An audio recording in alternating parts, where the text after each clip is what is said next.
এখন জামায়াতে ইসলামী নিয়ে আপনার 4-5 বছর আগের বক্তব্য সোশ্যাল মাধ্যমে বা ফেসবুকে বিশেষ করে ছড়িয়ে পড়েছে, যেখানে এমনও বক্তব্য আছে ইসলাম ধ্বংস করতে জামায়াতই যথেষ্ট, ক্ষমতায় এলে জামায়াত তাদের আকীদা চাপিয়ে দিতে পারে। এ নিয়েও আপনারা বিভিন্ন সময় আশঙ্কা প্রকাশ করেছেন। আমি দেখেই বলছি যে আপনি বলছেন, কোট করছি, 3 জিনিসের নাম শিবির: বেয়াদব, বেআমল এবং উচ্ছৃঙ্খল। এই 3 জিনিসের সমন্বয়ে শিবির হয়। এখন সমঝোতার স্বার্থে আপনারা এই ধরনের পুরনো বক্তব্যগুলিকে প্রত্যাহার করে নেবেন? আসলে জামায়াতে ইসলামের সাথে আপনাদের রাজনীতিটা কোন সুতায় গাঁথা? হাসিনা গণভবনে ডাকছে কারে? এই সোরমোনাইট 2 বাইরে কোথায় ডাকছে? গণভবনে। নায়িকা হাসিনা প্রথম একটা কাজ করছে, ওই যে তার বইয়ের বাবার নামে 100-র উপরে বই লেখাইছে যে সে আউয়াল দরবেশের বংশধর, ওই ফয়জুল করিমের হাতে দিয়া কইছে আপনি এইটারে মার্কেটিং করবেন। জামাতে ইসলামী 11 দল করতে গিয়েছে। 11 দল করতে গিয়ে ইসলামী আন্দোলন, তাদের প্যারেন্ট অর্গানাইজেশন হয়েছে চরমোনাই নামে ভণ্ড পীর, তাদের আকড়া। এই ভণ্ড পীরের আকড়ায় এরা জামাতের সাথে যখন আলাপ আলোচনায় প্রথম যায়, আমি এই আলোচনাটা পছন্দ করি না। পছন্দ না করার পিছনে একমাত্র কারণ ছিল, এরা আসলে বিশ্বস্ত না, এরা রিলায়েবল না, এরা সত্য বিশ্বাস করে না। এরা হচ্ছে মিথ্যায় ভরপুর, ভণ্ডামিতে ভরপুর, চুরিতে ভরপুর, জাস্ট খানকির পোলা। এই চরমোনাইট চ্যাট, এরা বেঈমান। এরা শুধু একটা জিনিস বুঝে, টাকা পয়সা এবং ক্ষমতা। এবং লেখাপড়া না জানা কতগুলো মানুষ এই খানকির পোলাগো দরবারে যায়, যাইয়া তাগো পয়সা দেয়, এবং তারা মনে করে এরা শেষ বিচারের দিন এদেরকে নাকি জান্নাতে নিয়ে যাইব। এই কুত্তার বাচ্চাদের, এই ফয়জুল করিম। তো জামাত ইসলামী চেষ্টা করছে ইসলামিক দলগুলোকে একত্র করার জন্য। যখন চেষ্টা করছে তখন তারা আলোচনা করে চিন্তা করেছে, দেখি ইসলামী আন্দোলনের ডাকি। আপনাদেরকে আমি একটা উদাহরণ দেই।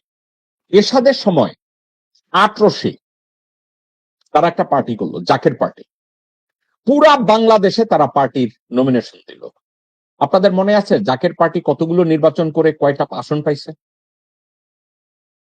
জাকের পার্টি এরশাদ শাসনামলে এত বেশি শক্তিশালী ছিল যে জাকের পার্টির পীর সাহেবের, 1800 পীর সাহেবের মাইয়া রা দেখাইয়া এয়ারপোর্টে নামে, রা দেখাইয়া, পাশা দেখাইয়া আটে, পীরের বংশ। নির্বাচনে আসন পাইছে কয়টা জানেন? 0। আর এখন এই নতুন 1800 গজাইছে এই ভণ্ড চোরমোনাই, এই ভণ্ড চোরমোনাই।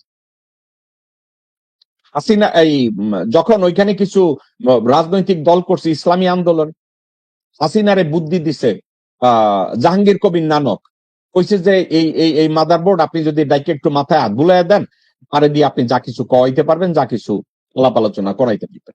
হাসিনা গণভবনে ডাকছে কারে? এই সোরমোনাইট 2 বাইরে কোথায় ডাকছে? গণভবনে। নায়িকা হাসিনা প্রথম একটা কাজ করছে, ওই যে তার বইয়ের বাবার নামে 100-র উপরে বই লেখাইছে যে সে আউয়াল দরবেশের বংশধর, ওই ফয়জুল করিমের হাতে দিয়া কইছে আপনি এইটারে মার্কেটিং করবেন, আমার বাপ আউয়াল দরবেশের বংশধর।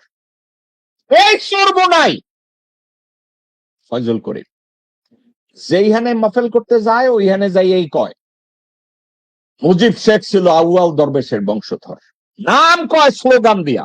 হাসিনা তারে কইছে আপনারে আমি বরিশালের মেয়র বানাবো, আপনারে আমি মন্ত্রী বানাবো। ফয়জুল করিম তো বগল বাজাইয়া নাই, আরে বাবারে বাবা, আমি বরিশালের মেয়র হমো, হ্যাঁ আমি বরিশালের মেয়র হমো, আমি মন্ত্রী হমো। সে রীতিমতো হাকডাক দেওয়া শুরু করলো। তারপরে নির্বাচন করতে গেছে। নির্বাচন করতে যাওয়ার পরে আওয়ামী লীগের মুনাফেকি যে চরমোনার চাইতেও বড় মুনাফেক, ফয়জুল করিম এটা বুঝে নাই। ফয়জুল করিম মনে করছে হ্যাঁ মুনাফেক, কিন্তু হাসিনা আর আওয়ামী লীগ হয়েছে মুনাফেকের দাদা যান, এই ফয়জুল করিম বুঝে নাই। ফয়জুল করিম নির্বাচন করতে গেছে, যখন নির্বাচন করতে গেছে, সো সিঙ্গেল মুনাফেক হয়েছে ফয়জুল করিম আর চরমোনাই, আর ডাবল মুনাফেক, ট্রিপল মুনাফেক হয়েছে হাসিনা আর আওয়ামী লীগ। এই ডাবল ট্রিপল মুনাফেকরা চরমোনাই পীরের থুতমা খান ভাঙ্গা দিছে। আইনা দেওয়ার পরে চরমোনাইয়ের পীর আর কোনো কথা খুঁজা পায় না, ভাঙ্গা নাক লইয়া খালি আল্লাহর দিকে তাকায় তাকায় অভিশাপ দিছে। কোন পীর এই ধরনের অভিশাপ দিতে পারে আমার জানা নাই, তাকায় দেখেন। আল্লাহ পাক যেন এদের উপরে পরিপূর্ণ গজব ঢালে, আল্লাহ পাক যেন সেই গজব আমার চোখে দেখায়। আল্লাহর কাছে বলি আল্লাহ যেন সেই গজব আমার চোখে দেখায়, এবং আল্লাহ পাক গজব নাজিল করবে, কোনো সন্দেহ নেই।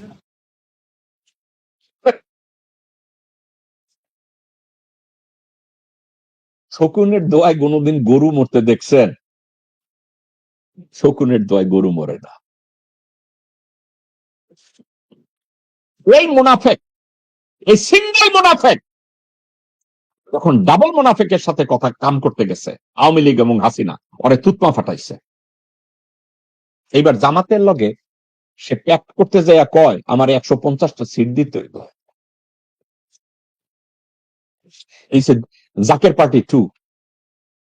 কেন জাকের পার্টি 2? আপনি কি জানেন ওই জাকের পার্টির সময় নমিনেশন যখন দিছে, তারা এত জনপ্রিয়, পুরা বাংলাদেশে 18 সিট জয় জয়কার, অথচ পুরা বাংলাদেশে ইলেকশন হয়েছে, ভোট পাইছে, আসন পাইছে 0। এখন এই ইসলামী আন্দোলন নিয়ে যখন তারা কথা জামাতের সাথে সিট ভাগাভাগি করতে গেছে, তাই বলছে আমাদের 150 সিট দিবা। আমি আপনাদেরকে বলি, যা এই ইসলামী আন্দোলন পুরা বাংলাদেশে 5টা আসন পাবে না, 3টে আসন পাবে না। একটা যদি পায় কোন রকমে লাগাইয়া পাইলে পাইতেও পারে।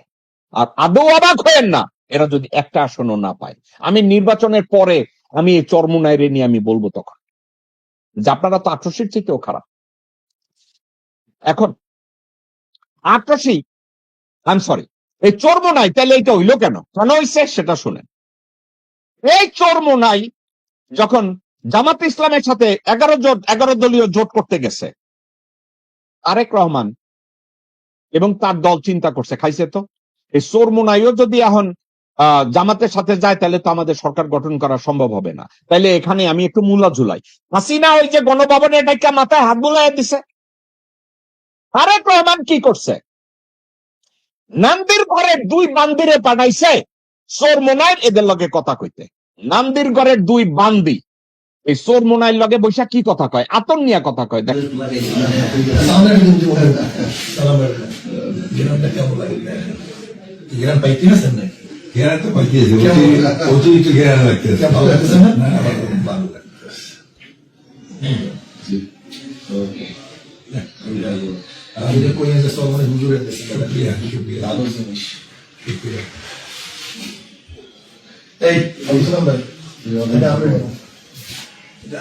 আতর কেন দিছে?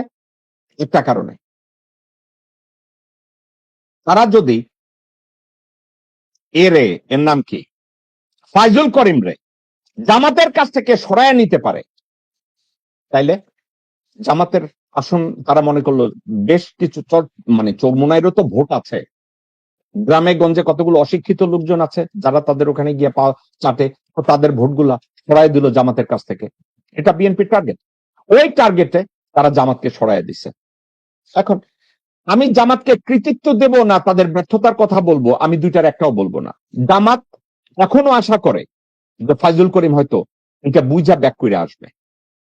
এখন জামাত ইসলামের অ্যাপ্রোচটা চরমোনাইর কাছে এটা হওয়া উচিত, সত্য কথাগুলো আমি যেভাবে বলি মুখের দিকে তাকাইয়া, যে পিসাব গণভবনে তো ঢুকছিলেন, গণভবনে ঢুইকা আপনার মুখ থেকে হাসিনা তার বাপের আউলিয়াগিরি শিখাই দিছে, হাওয়াল দারবেশের বংশধর। এখন তারেক জিয়ারে কোনটা বানাইবেন?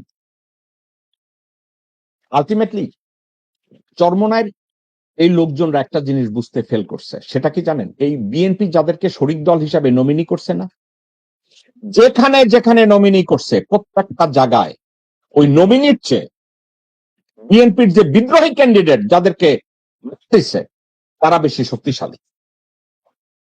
আপনি আমার কাছ থেকে লিখিত নেন, বিএনপি রুমিন ফারহানার সিটে এক মোল্লারে নমিনি করছে,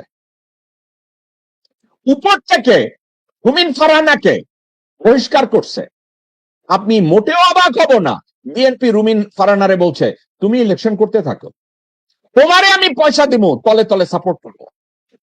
আবার ওই গণ অধিকার পরিষদের রাশেদ এবং নূর নমিনি করছে, কিন্তু তারাও ওখানে বিএনপির বিদ্রোহী প্রার্থী যে তাদেরকে থামাইতে পারে নাই, কারণ বিএনপি তাদেরকে তলে তলে বলছে তোমরা যদি নির্বাচন করে উঠে আসো এসে আমাদের বিএনপিতে যোগ দাও। তাইলে ধরা খাবে কারা? ওই যে শরিক হইতে গেছে না যারা, ধরাটা তারা খাবে। কর্ম নাই, এইখানেই একটা বাড়ি খাবে। কারণ কর্ম নাই রে, বিএনপি লোভ দেখাইছে, মির্জা ফাক লোভ দেখাইছে, মোহাম্মদ সাল্লাম লোভ দেখাইছে, আইও আইও পিসাব আপনি আমার কাছ থেকে লিখিত নেন। এই চর্মনায়ের পীর আবার নাকের মধ্যে দুইটা লাথি খাইব, এই অভিশাপটা দিবে। আল্লাহ পাক যেন এদের উপরে পরিপূর্ণ গজব ঢালে, আল্লাহ পাক যেন সেই গজব আমার চোখে দেখায়, আল্লাহর কাছে বলি আল্লাহ যেন সেই গজব আমার চোখে দেখায়, এবং আল্লাহ পাক গজব নাজিল করবে, কোনো সন্দেহ নেই। আল্লাহ গজব ফলায়। শকুনে দোয়া করছে গরু যেন মরে।